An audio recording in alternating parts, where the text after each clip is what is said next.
Samantala, paggalaw sa presyo ng mga fish products aasahan sa susunod na linggo kasunod ng Kwaresma. Para sa detalye, narito si Idol Ron Naraka.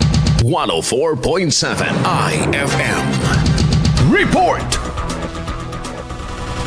Posibleng maranasan sa unang mga araw sa sunod na linggo ang paggalaw sa presyo ng ilang isda kasunod ng mahal na araw.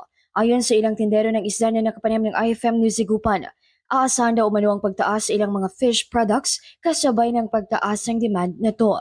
Anila, didepende ang presyo ng mga produkto sa dami ng supply, bagamat sa ngayon ay wala pa naman umanong nakikitang problema sa produksyon. Ilan sa mga higit tinatangkilik ng mga isda sa kasalukuyan ay ang bangus, galunggong at pingka, habang inaasahan ding lalakas ang bentahan ng mga seafood tulad ng alimango, hipon at iba pa.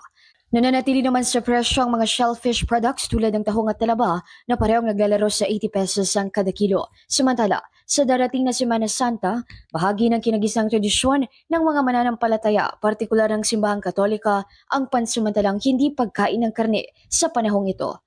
Mula rito sa IFM Dagupan, ito si Idol Ron Naraka, Tatak IFM. IFM News. IFM News. IFM